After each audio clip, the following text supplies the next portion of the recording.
Hey everyone, how's it going? In this video, we're going to be looking at how leading lines can give you a more professional looking image that draws the viewer in, no matter what camera or budget you have. And we're starting right now. So we all want to create better images, right? We all want to create better, more professional looking compositions for our pictures. Whether that be just to post up more interesting photos on our social media feeds, or in the case of this channel, producing more interesting and engaging visuals for the films we want to make and the stories we want to tell. One of the ways you can level up in terms of how you compose your pictures, and do this for free, is by using leading lines. Now, what are leading lines, you're probably asking yourself? Leading lines are lines you're going to find in an image or a frame that the filmmaker or photographer has placed within their composition to draw the viewer's eye to a specific point. These lines are used to guide the viewer's attention in a certain direction or to an intended part of the image. There's vertical, horizontal, diagonal lines, as well as converging leading lines too. And each one offers a different solution to the problem of, how do I get my viewer to look where I want them to look? Vertical leading lines often denote power, and you can see that in film. Let's take, for example, this shot from Old Boy. You've got old Blondie here kicking the butt of Old Boy. All around this scene, you've got these big, powerful lines.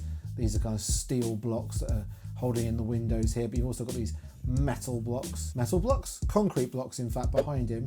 Now, the same is true for this shot of Michael Keaton playing Batman. It's a little bit more subtle, but all behind him, we've got these big concrete blocks giving us vertical lines that are all pointing towards the main man himself.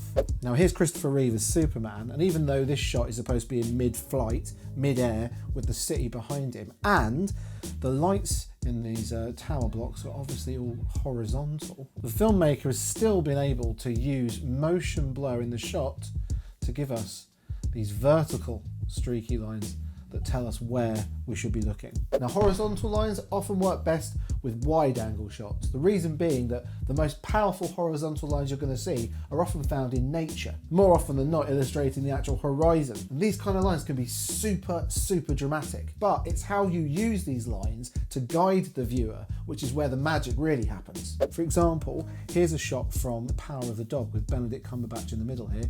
He's standing in the middle of a beautiful kind of Montana landscape, and you've got this line here that's coming into him on both sides, and these hills doing the same thing. Now, the key to using really good horizontal leading lines is to take the drama of those lines and break them with the focus of your shot. So these wonderful landscapes are actually being interrupted by what we really want to be looking at. Same is true in this Stanley Kubrick 2001: A Space Odyssey shot. And you've got this wonderful straight line of the horizon of the moon. It's being, again, interrupted by these astronauts' helmets and the light that's shining off of the sun onto the top of those. So that's breaking up that line really nicely and guiding the viewer's eyes into where we should be looking. But we don't have to use horizontal lines purely in nature. We can actually force horizontal lines to do something else for us, given the right composition. In Jurassic Park, there's this scene here where the car's been overturned and the T-Rex is somewhere out of shot, and which is leading us into the real drama of this frame, which is Alan, the dinosaur finder, holding his hand over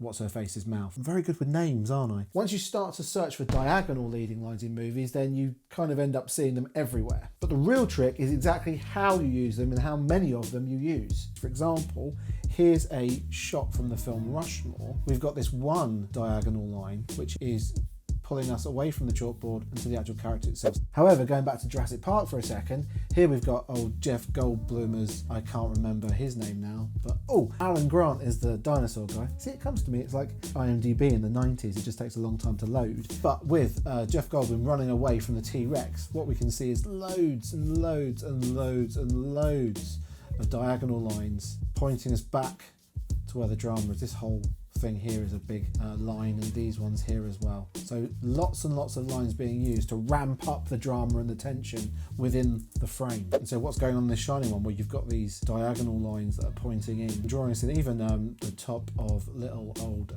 what's-his-bonce's head, pointing us into the danger of the screen, what we should be looking at. And also there's this eerie power lines coming down as well. So this is, using more than one kind of leading line to get the point across. When it comes to converging leading lines, you want to take your subject matter and place them at the point where these lines actually converge. And these can be super useful at really nailing where you want the viewer to be looking, because you're using more than one kind of leading line to get them to that point. For example, here's a shot of Daryl Hannah in Blade Runner, and behind her you've got these two lights that are kind of like softly out of focus. However, they are lines that are coming in, and where they would cross, that's where Daryl Hannah is. And the same is true moving back to The Shining with that very famous shot of the door and red rum, and you've got this leading line coming down here, pointing towards here, and also this one going across. And that's where we want our viewer's eye, at the red rum. Now, watching this video does come with one warning, which is the next movie you go and watch, you're probably going to sit there and just look at all the leading lines on your screen and wonder where it is they're all going. But if you can move past that problem, using leading lines is one of the best ways to up the standard of your composition when you're shooting film, and really help you make something that people think is legit, because it's going to look legit and it's completely free. It's wonderful. It can sit in that no budget column on your film budget spreadsheet or whatever it is you're writing it on. Back of a cigarette packet. Does anyone smoke anymore? I don't smoke, got no idea. Back of a crisp packet, how about that?